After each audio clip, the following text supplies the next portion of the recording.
Hi, this is Tom. I'm with the CU Denver Institute for International Business.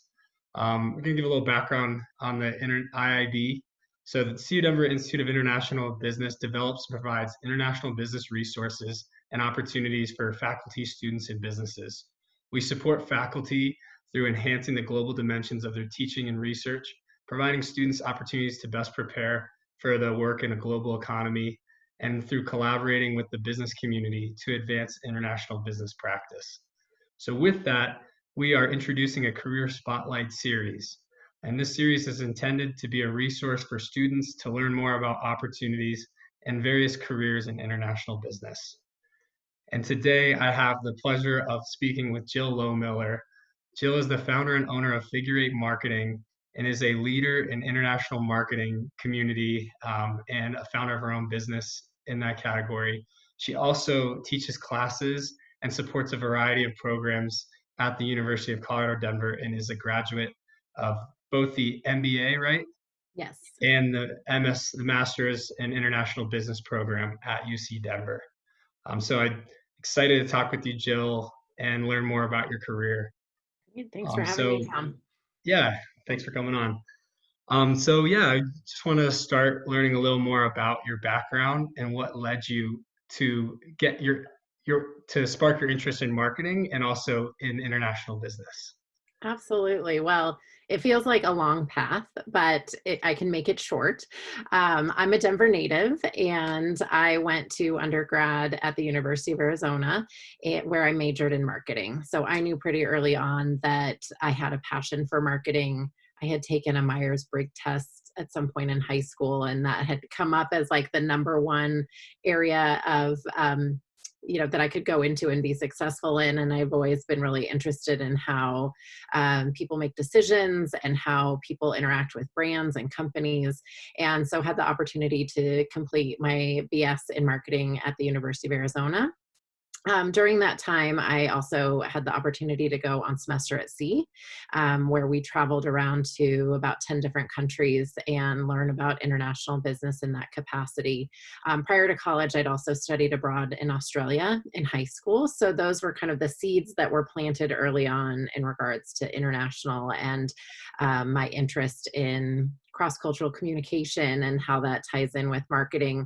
After I graduated from the University of Arizona, I moved back to Denver because I could not stand 105-degree summers, and I missed Colorado, and my family was here. And started working in advertising. I worked at a local agency here, got a lot of experience, got a lot of great exposure to client-based work, and worked at a small local agency for a while, and then a large global agency for a while. And in 2008, when the global economy was starting to crumble, realized that that would be a good time to go back and get my MBA. So did the 11-month MBA program, realized that there was this opportunity to do the dual degree with the MSIB, and completed that as well. And I can talk a little bit more about my experience of starting my company shortly. But that's kind of my background in how I got to the academic background. Uh-huh. If that sheds that insight. So Yeah, happy that's to be a very CU Denver alum twice over. yeah. Yeah. I know that's incredible. Did you finish the MSIB also in that first year too, or was that like you did that after the No, one year that's a good MBA? question. So it's now the 1-year MBA, but at the time it was the 11-month MBA. And Yeah. that was a really nice way for me to step out of the workforce and complete a degree quickly. I had, a life situation that I could do that. And sort of saw the writing on the wall. The agency I was working for had Ford Motor Company as our client, and it was clear that that was not going to last at the time. And so I completed the 11-month MBA program, came out, and, no one was hiring for anything. And that's when I decided that I could start my own company. I had these skills that I had learned from my previous experience on the agency side, coupled with all of the skills from the MBA program. And that's when I started Figure Eight. And as I Hmm. continued to grow Figure Eight, I realized that I wanted to make sure that I was incorporating my passion for international business and particularly working with international clients in that capacity, and felt like I was missing, some of those tactical pieces. So actually returned to do the dual degree about 2 years later. At the time, there was a language requirement for all graduates of the MSIB. You had to prove proficiency in a second language, which I don't believe there is anymore. So for those of you who are doing an MSIB, that's awesome if you don't already have a second language, but I needed one. So I went and I lived in Spain for about 6 months. I did a language immersion and was able to kind of pick up and take my domestic client work with me. And I did a stay in Madrid where I did just general language courses at a small school there. And then I did about 6 weeks in Barcelona where I did more of an intensive business Spanish course. Oh, And wow. so that was, kind of kicked off the MSIB, and I came back and was able to prove that proficiency and then start on the MSIB as well. That's incredible. And It's with your fun. figure eight marketing, I mean, it's cool that you were able to continue with your new business in Hmm. another country while you're learning a language. Yeah. I mean, incredible opportunities also with technology nowadays that Right. you can do that kind of thing. Um, I'm curious. So you came back with your Spanish experience, still running your business. Did you continue to work throughout the MSIB program? And then I'm curious how you, because I know now you do have international clients that you work with, how you kind of first found clients like that and expanded from your domestic business to more international work. Absolutely. So I did work full time when I was doing my MSIB, and it was a different experience than a full time MBA, right? Like I was balancing more things, but it certainly the pace was a lot more manageable. Um, and the courses that I really gravitated towards in the MSIB were largely experiential. So, like business international consulting, and I did an independent study. My area of focus is on the European Union. So, I was really able to try to find the coursework that aligned with that geographic area of focus. So working full time and going to school was something that, I look back and I think like, where did I find the time to do anything else? And maybe I didn't, but I got through it and it was certainly worth it in hindsight.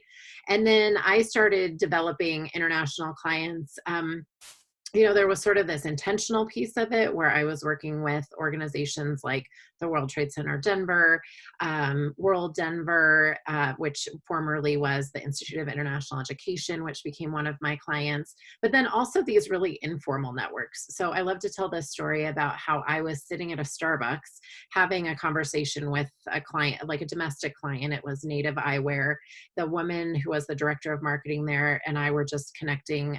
She was getting ready to make another step in her career, and I was sharing a little bit about starting my own company. And a guy behind me leans over and says, I'm really intrigued by what you're talking about. I'd love to set up a time to meet with you. And at first I thought, like, well, that's kind of creepy. And why on earth is this guy like listening to my conversation? But I like trusted in the way the world works. And I had a meeting with him, and he was part of a small group of consultants who were starting to work in the Czech Republic to offer strategic business solutions. And they were looking for somebody to come on board and offer marketing as part of that. And so I like hopped on, hooked my wagon to what they were doing and was able to get some new clients that way, and really feel like I was still able to uphold my own company values and work for myself, but go along with kind of this larger team.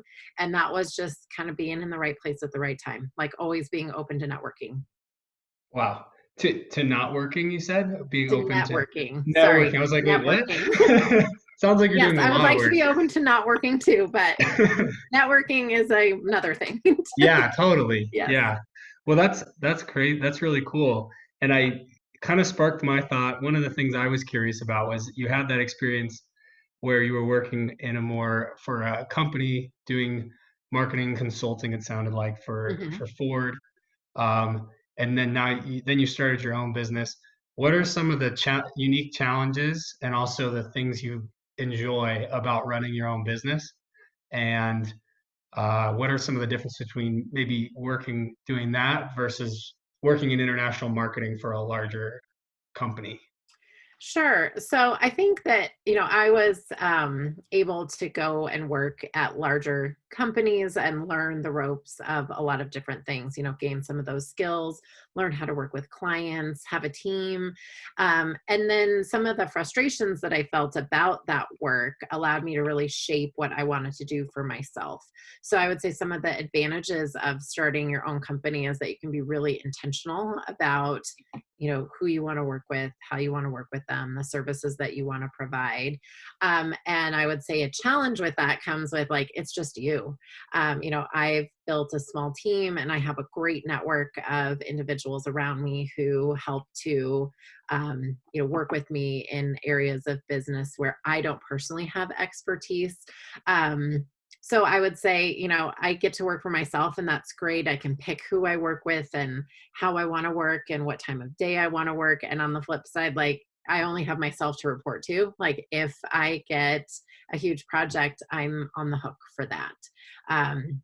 And this has been an unusual time, where some clients it's been slow and some clients it's been busy and it's hard to often manage that time. So I would say that would be a challenge. And then there's all kinds of opportunities, as when you start a business, when I started a business, I'll speak to that. It took me about a year to really feel like I had my own processes in place, that I really knew what I was focused on. Oftentimes it's easy to like see the shiny things and feel like, oh, I could do that. I could do that, especially with a business degree. There's a tendency to say like, I can do everything, so I will do everything. And I found pretty early on that one of the best things that I did was really get focused on what it was that I was offering to clients. Hmm. And I mean, so as far, because marketing is such a large, like you mentioned, there's so many Mhm. components to it. What is your kind of focus and expertise? Just curious. Yeah. So, yes, marketing is large, and people say marketing and they often think very different things. And I find when I'm doing new business development that that's often where we start when I'm talking with a client is you need marketing. What does that mean in your eyes? So, in the realm of marketing, I focus heavily on strategy. So, allowing companies, especially in an earlier phase of their business, to understand kind of what are they doing? What are their 4 Ps, price, product, promotion, and place, and really help them to dig into some data on where they can position themselves there. And then for companies that are a little bit farther along, I also work with them on things like media planning and buying, where it's how do they spend the budget that they've generated to really get their message out into the market. Hmm. And that, in 2020, that looks a lot like social media and digital media. And so I have a lot of great partners in the market that are experts in things like SEO and SEM and website design and e-commerce and social media optimization. So I'm not personally like actively doing those things, but I know a lot about those to be able to kind of pull the levers on other partnerships and encourage my clients to come up with the media mix. So I'm sort of the intermediary between some of these experts and then the client who just wants their business to grow. Yeah. Wow. That's really cool. Um, what kind of, you said you focus on the EU. So Mhm. do you have like specific types of companies or types of, um, or regions that you are focused on working with? Yeah, that's a great question. So, I work in, it doesn't seem obvious on the outside, but the Czech Republic, based on the experience that I mentioned earlier around becoming part of this group that was focused on the Czech Republic. I have a lot of great connections in Ireland, and obviously the language barrier there is low. So, looking at kind of where are my proficiencies, and able to make those connections. And then Sweden is another one where I have a lot of several clients and a lot of great connections there as well. So, that doesn't seem like an obvious array of countries on the map, but it's really where I've been able to build my own network and grow business. So I think there's always value in having a geographic focus just from a cultural standpoint and really understanding those cultural norms. But once I knew how to interact with people in those areas, I was able to really outreach to other companies. There isn't necessarily like an industry focus that I have. I think marketing is a nice functional area in the sense that it can sort of be pan industry. What I look at when I'm working with global companies is kind of where their life stage is, and if they're on the smaller side but growing, they would be a great candidate to be a client of mine because I can work with them on a strategy to potentially expand to the US. Okay. Oh, wow. Cool. Yeah. Okay. Um, I was thinking a little bit as you were sharing about kind of about how you mentioned networking, and like it seems like you've really done an incredible job at using that and utilizing that to get into these markets. Mhm.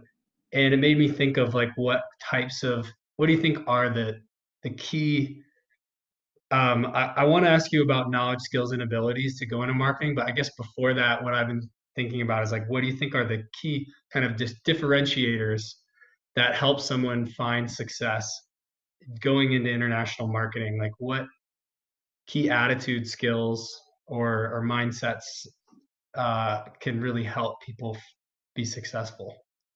That's a great question. So I would say for international marketing, obviously there's, individual cultural nuances within each country and often within regions within a country. If we think of the US, if you're marketing something in the Southeast, that might look vastly different than the Northwest. And so understanding what those cultural norms and cultural differences are, I think even just having that awareness is a really critical skill where you don't need to know everything about everywhere, but just being ready and willing to kind of uncover what those nuances are. Um, I would also say just general skills of being able to connect with individuals. So, we're all now using Zoom. That wasn't the case 4 months ago, where I would use Zoom, and oftentimes people would be hesitant to maybe turn on their camera or they wouldn't know how to work the technology. So, I think that always was a differentiator as well in networking globally, is being able to say, hey, I have the technological skills to be able to connect. And I am definitely not a tech person. I have people around me who do that, but just being aware of like how people want to connect. And that I think is particularly challenging when you're working with global clients or global teams even, does somebody prefer email? Does somebody prefer face to face? Does somebody want you to come to their office and be there? So I think, did that address your question about Yeah, that those helps a skills? lot. Okay. Okay. Yeah. And then what kind of because those are like I think more those socio-emotional and Hmm. like adaptability Right. and and I'm curious if you think what kind of technical skills and Marketing. abilities do you think are Yeah. important in today's marketplace, and Yeah. how those you think those kinds of things are changing? I mean, you did mention obviously being able to use the Zoom and other technologies like that, but if Yeah. there are any other skills you think are really important. Yeah. So I spend like 50% of my day in Excel. And that's not something that I think everybody expects in marketing. There's sometimes this vision of like, oh, marketing is all like brainstorming in a room, just like on Mad Men or other TV shows. And a lot of it is really quantitatively focused. So, really having those skills in Excel and being able to reflect the data behind recommendations, even if it is marketing, which is maybe more kind of qualitative and strategic thinking. Where we are with marketing in general, it is so focused on digital outlets. And so having a knowledge of kind of what those tools are. There are all, within the business school, there are great courses that you can take about digital marketing. And there are also outside of that, some really great resources for getting up to speed on like Google AdWords. You can get Google AdWords certification. You can take great courses through the American Marketing Association. There are a lot of great places to just stay up on kind of what the future of marketing in a digital landscape looks like. And that is tied so hand in hand with data analysis, right? So 10 years ago, it was marketing and data. And as time goes on and we just have access to more and more data, especially globally, those are hand in hand. So really being able to talk about the data analytics piece of it too. Okay. Interesting. Yeah. Yeah, I've been noticing that with like every category in our MBA program. It seems Yeah. like all those different functional groups, marketing, finance, accounting, um, just all business strategy, all of it's around data and Right. understanding data. Yeah. And we're all carrying around these little things that have so much data in it that are a marketer's dream, Yeah. so and in the European Union, there is a lot more protection of the consumer around that. So, to loop that back to the global presences, understanding kind of what can be used where and how you're going to implement a strategy in one region versus another based on those rules and availability and things like Interesting. that. So I guess, I mean, one thought about that I'm having is we've been talking about this idea of like starting bottom up versus top down. And it seems like of with your career and stuff of there's an idea, some people, you have a specific focus, you've analyzed the market and you're like, that's where I want to go into and I have some experience. And then there's also the other way of like, what are the current opportunities that are coming at me right now? And how could I take those and move towards a vision? And I don't know, just through listening to you, it sounds like you've done a little bit of both of those where you've been like had your vision of where you wanted to Hmm. focus your marketing and you've gone on that path. But then along the way, you've had opportunities pop up like the Czech Republic, meeting that Hmm. guy at a coffee shop.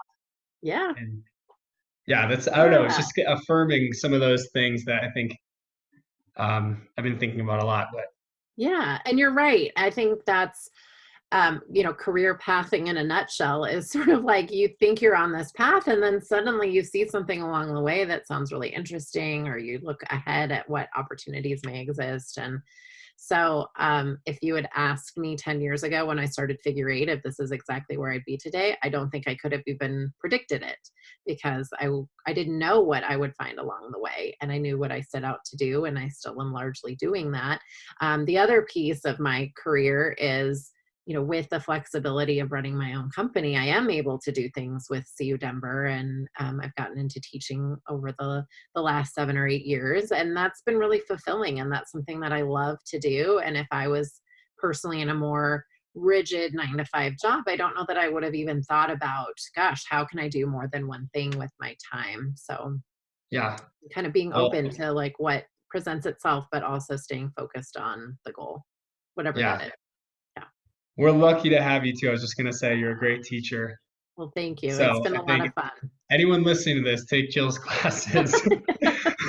Well, thank you. Yeah. And the teaching that I do is really focused on experiential learning, which goes back to kind of some of the things that I've talked about, which are networking and just kind of getting out there and doing it. There is absolute value in academic learning and research. And there's also a point at which it's like, you just got to get out there and do it. And you can overthink things or, have the greatest plan, but the reality is you just kind of have to do it. Yeah. Yeah. So I had a note to ask about mentorship. Like, if there Yeah. did you have any mentors along your career path? And what did you learn from them?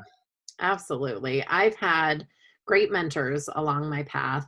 And I've also been a mentor to others. And I think that it's a very valuable resource. And, oftentimes people think of mentorship as this very formal and rigid process, and that it has to feel very like I'm your mentor and you have to follow what I'm saying. But really what I found is just value in identifying individuals who are on a path that I want to be on, or they're farther down the path, or they're doing interesting things, or see something in me that I want them to continue to reinforce to me what they see and think. So, kind of outside of what I'm doing, I don't necessarily have like a marketing mentor. I have individuals who are in marketing, but I feel like I've kind of got that covered. So where I look for mentorship is in kind of the bigger picture of, how do you continue to grow a business after a decade, and where are strategic opportunities to capitalize on international markets.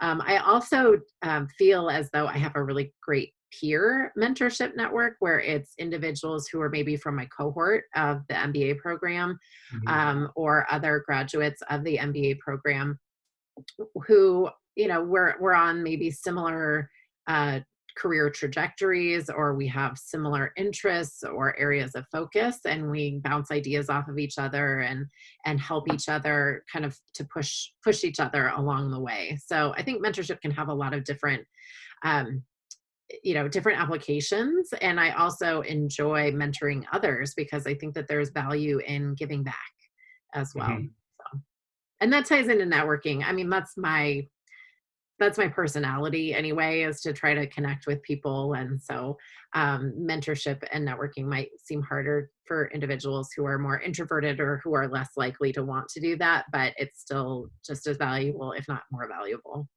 Yeah, Yeah. thank you.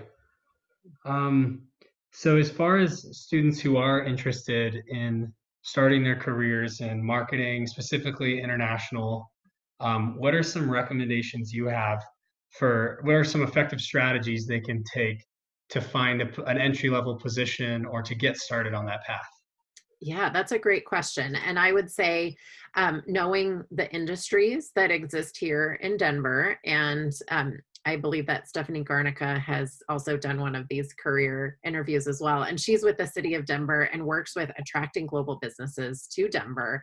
And there are resources like that where it's what companies are here that have a global footprint, so that an individual could stay in Denver for a period of time, kind of get their feet wet in the corporate world, and then look at relocating and becoming an expat in another office.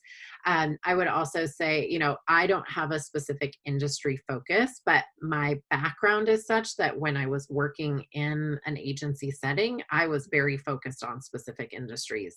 So there is value, I think, too, to going and like working for a big company or working for someone else before you try to work for yourself, just to get that knowledge and experience and see what you like and what you don't like, and kind of trying on different hats in different industries and being open. I like to share for individuals who are going into marketing that my first client was an insulation company. It was Johns Manville, which is a huge global company. They're owned by Berkshire Hathaway. But if you had said to like 23-year-old Jill, you're going to go work on like housing insulation, like what's behind your wall, I would have laughed, because that doesn't sound fun and that doesn't sound glamorous.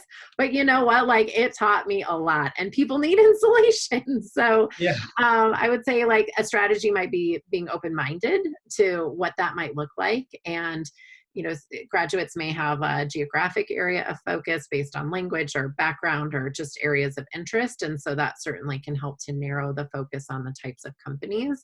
And then again, having that functional area of focus. So if it's marketing, it's, what marketing skills do you bring to the table? Is it digital? Is it strategic? Is it TBD? You're open and you're really willing to learn and come to the table with that mindset as well. So I think just, Tom, as a student, you know what I'm going to say. Do your due diligence. So, Due diligence, yeah. just doing research and networking. I'm going to sound like a broken record there too, No, but I mean you had a lot of good examples there too. I think to drive that home because yeah, I do, yeah. So the due diligence, doing the research and finding, and then sounded like networking, and then also being open to a variety of opportunities because Yep, you never really know where it could lead you. you don't. Yeah, that's really helpful. Um, yeah, I think those are most of my questions. Are there any things that you would want to, any other things you want to share for someone interested in international marketing? Any other tips or Yeah. or things you've learned from your experience? I've learned to have fun, just in life and work. Life is short and everybody is a human. Yeah, And often when we think of international business, we think of these exotic places or people who might be very different from us, and exploring that with an open mind and having fun. Everybody loves to laugh, everybody wants to like do well at what they're doing and be successful, and so just keeping in mind that human element.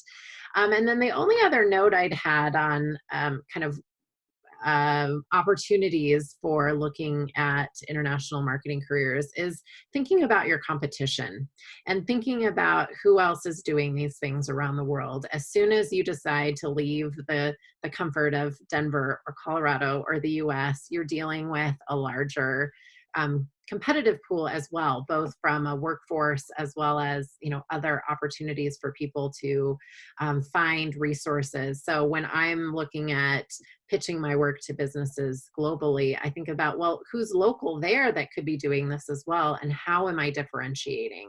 So really understanding what your unique set of skills or your unique perspective is that you can bring to the table that might be different from somebody anywhere in the globe. So I'd written that down as competition, and I don't mean it in like a really aggressive sense of the word, but just really being able to identify how you as an individual can compete. uh-huh. Okay. All right. Well, Yeah. thank you so much for your time, Jill. We really appreciate it. And I'm sure everyone's going to get a lot Thank from you. these. It was fun to chat with you, Tom.